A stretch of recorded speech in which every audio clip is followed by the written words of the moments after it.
West Chaska Creek flows 6.7 miles from the middle of Carver County through rural landscapes and the city of Chaska before finally discharging into the Minnesota River. Like many natural streams, West Chaska Creek follows a meandering pathway. This natural, winding state creates areas of slower water, called pools, and areas of faster water, called riffles, and it allows for the stream to hold more water and protect its banks from erosion. Also, like many streams, parts of West Chaska Creek were straightened decades ago to become ditches to drain agricultural land. But in these straightened areas, water flows very fast and at high levels, increasing erosion along the banks and making both the banks and the adjacent land unstable. A Re-meander project returns a creek to its natural state by creating length, adding the pools and riffles back in, creating habitat for wildlife, and making more space for water to flow.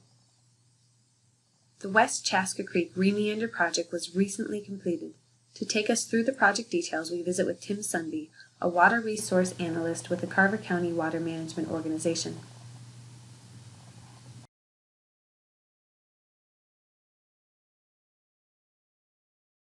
So right now I'm standing in the original ditch, and you can kind of tell here this is a little bit not as deep as some areas, but the banks are about 4 to 5 feet deep here.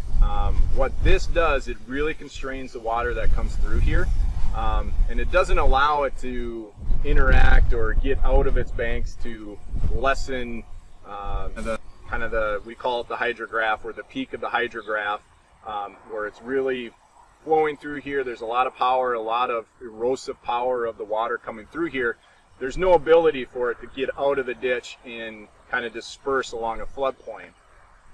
Just upstream of here we have phase 1, where we put in some re-meanders, and then we also dug down 4 to 5 feet. So we take this channel where it was kind of an old trapezoid that was 5 feet deep, probably 5 to 6 feet wide.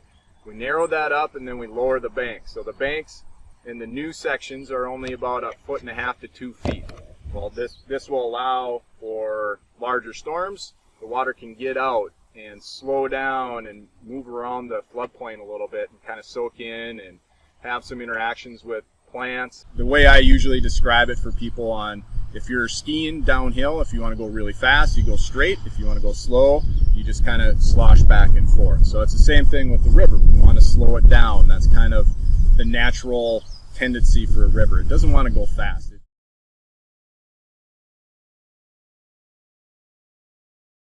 Came in, we did a seed, that was a native mix, and then to help speed the process up, we also came in and we plugged a lot of vegetation, about 1,400 individual plugs we came in here and planted.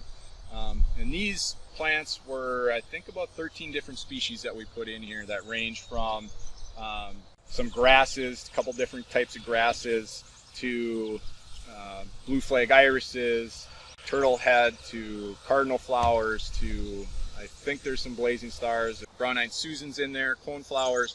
Basically, it's kind of what you would have seen here in the early 18th century. In addition to these plugs, we've also put in 350 trees.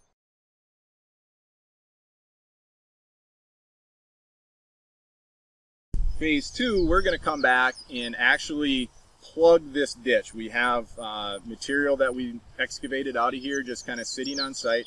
We're going to go back in, and anywhere where this meander kind of comes into the floodplain, that same spot, we're just going to dump it into the ditch, what's here now, and force water into these meanders.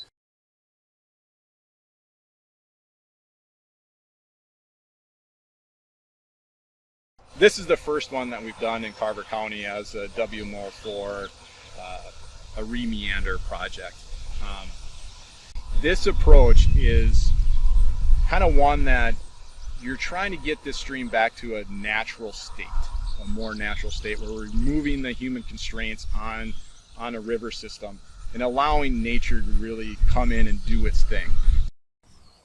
Including the benefits to reduction in volume and reducing phosphorus and nitrogen and total sediments. there's also going to have that connection with all the bugs and the critters and the animals that come through here, and the birds being able to come back and actually use this as a refuge area. So it all is interconnected. It's not just one thing that we're trying to reduce.